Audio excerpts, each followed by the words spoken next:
ഞാൻ പ്രസവദ്വാരത്തിങ്കൽ വരുത്തിയിട്ട് പ്രസവിപ്പിക്കാതിരിക്കുമോ എന്ന് യഹോവ അരുളി ചെയ്യുന്നു. ദൈവത്തിൻ്റെ മാറ്റമില്ലാത്ത വചനം ശ്രദ്ധിക്കുന്ന പ്രിയപ്പെട്ടവരെ, ഒരു സ്ത്രീക്ക് പ്രസവിക്കുവാൻ ഒരു നാഴികയുണ്ട്. ഈ ഭൂമിയിലെ സകല സ്ത്രീകൾക്കും ആ നാഴിക ദൈവം നിശ്ചയിച്ചിട്ടുള്ളതാണ്. 40 ആഴ്ചയ്ക്കുള്ളിൽ ഗർഭപാത്രത്തിൽ ഉരുവായ കുഞ്ഞ് പുറത്തു വരും. ഈ നിമിഷം വരെയും അതങ്ങനെയാണ്.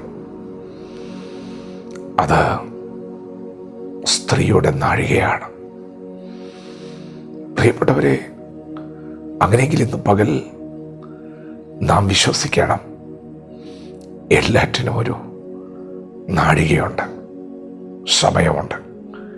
എല്ലാറ്റിനും ഒരു കാലമുണ്ട്.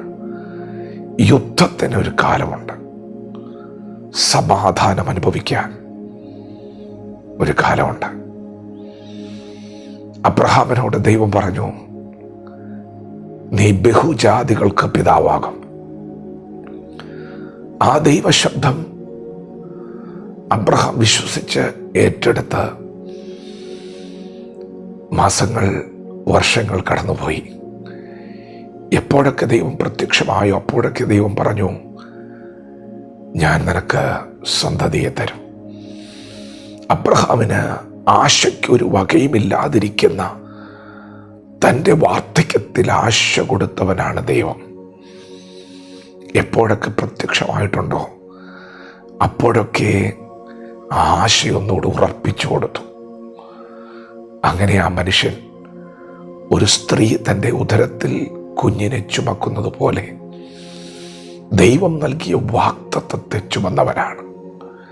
നീണ്ട 25 വർഷക്കാലം ദൈവത്തിൻ്റെ ആലോചനയുടെ നിവൃത്തിക്ക് വേണ്ടി കാത്തിരുന്നവനാണ്. പ്രിയപ്പെട്ടവരെ, ഇന്ന് പകൽ പരിശുദ്ധാത്മാവ് പറയുന്നു, പ്രസവദ്വാരത്തിങ്കൽ വരുത്തിയിട്ട് അവൻ പ്രസവിപ്പിക്കാതിരിക്കുമോ? എൻ്റെ വായിൽ നിന്ന് പുറപ്പെടുന്ന എൻ്റെ വചനം അത് വെറുതെ എൻ്റെ അടുക്കിലേക്ക് മടങ്ങി വരാതെ അത് പ്രവൃത്തി തികയ്ക്കുകയും ഞാൻ അയച്ച കാര്യം സാധിപ്പിക്കുകയും ചെയ്യും. കഴിഞ്ഞ നാളുകളിൽ എന്താണ് ദൈവം നിങ്ങളോട് പറഞ്ഞത്? നിങ്ങളുടെ ക്രിസ്തീയ ജീവിതത്തിൻ്റെ പ്രാരംഭ സമയങ്ങളിൽ ദൈവം നിങ്ങളോട് സംസാരിച്ചു. തിരുവചനത്തിലൂടെ, പ്രവാചകന്മാരിലൊക്കെ ദൈവം സംസാരിച്ചു. ആ ശബ്ദത്തെ വേണ്ടതുപോലെ നിങ്ങൾക്ക് തിരിച്ചറിയാൻ കഴിഞ്ഞില്ല. പിന്നീട് നിങ്ങൾ ദൈവത്തോടടുത്ത് വന്ന ഓരോ നിമിഷത്തിലും ഇന്നലകളിൽ പറഞ്ഞത് ദൈവം വീണ്ടും ആവർത്തിച്ചു. ദൈവത്തിൻ്റെ ആലോചന മാറാത്തതായതുകൊണ്ട് ദൈവം അത് കൂടെ കൂടെ ഓർമ്മിപ്പിച്ചു.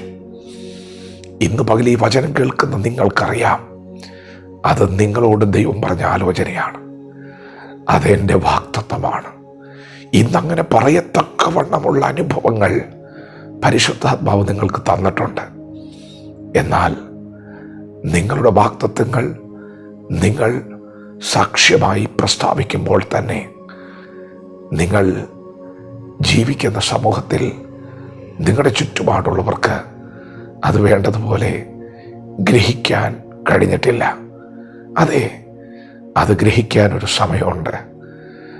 പ്രസവത്തിന് ഒരു നാഴിക ഉള്ളതുപോലെ ദൈവം നിങ്ങൾക്ക് നൽകിയ വാഗ്ദത്തത്തിൻ്റെ നിവൃത്തിക്കും ഒരു കാലമുണ്ട്. അബ്രഹാമിന് ദൈവം വെച്ചിരുന്നൊരു അവധിയുണ്ട്. പ്രിയപ്പെട്ടവരെ, യഹോവ ജീവനുള്ള ദൈവം, യഹോവ സത്യദൈവം, യഹോവ നീതിയുള്ള ദൈവം. അവൻ്റെ സിംഹാസനത്തിൻ്റെ അടിസ്ഥാനം നീതിയും ന്യായവുമാണ്. നിങ്ങൾ കരഞ്ഞത് അവൻ്റെ പാദപീഠത്തിങ്കലാണ്. നിങ്ങൾ കാത്തിരുന്ന ദൈവത്തെയാണ്.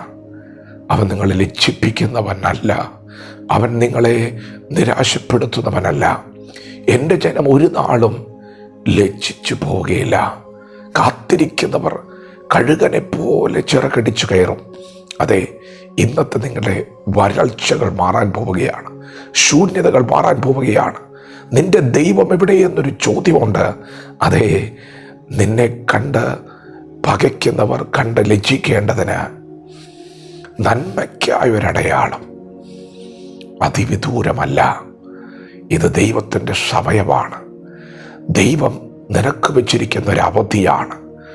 അത് വെളിപ്പെടുന്ന സമയം, ദൂതനിറങ്ങുന്ന സമയമാണ്. അത് വെളിപ്പെടുന്ന സമയം, അപൂർവ കാര്യങ്ങളെ കാണുന്ന സമയമാണ്. വിശ്വസിക്കുക. അതികഠിനമായ വേദനയിലൂടെ ഇസ്രായേൽ മക്കൾ കടന്നുപോയപ്പോൾ ദൈവം മുൾപ്പടർപ്പിൽ മോശയ്ക്ക് പ്രത്യക്ഷനായി കൈമാറിയത് അധികാരമാണ്. തൻ്റെ ജനത്തെ പുറത്തു കൊണ്ടുവരാനുള്ള അഭിഷേകമാണ്. പ്രിയപ്പെട്ടവരെ, ഈ വേദന ചിലത് പുറത്തു വരാൻ വേണ്ടിയാണ്. നിങ്ങൾ ക്ഷമയോടെ കാത്തിരിക്കുക.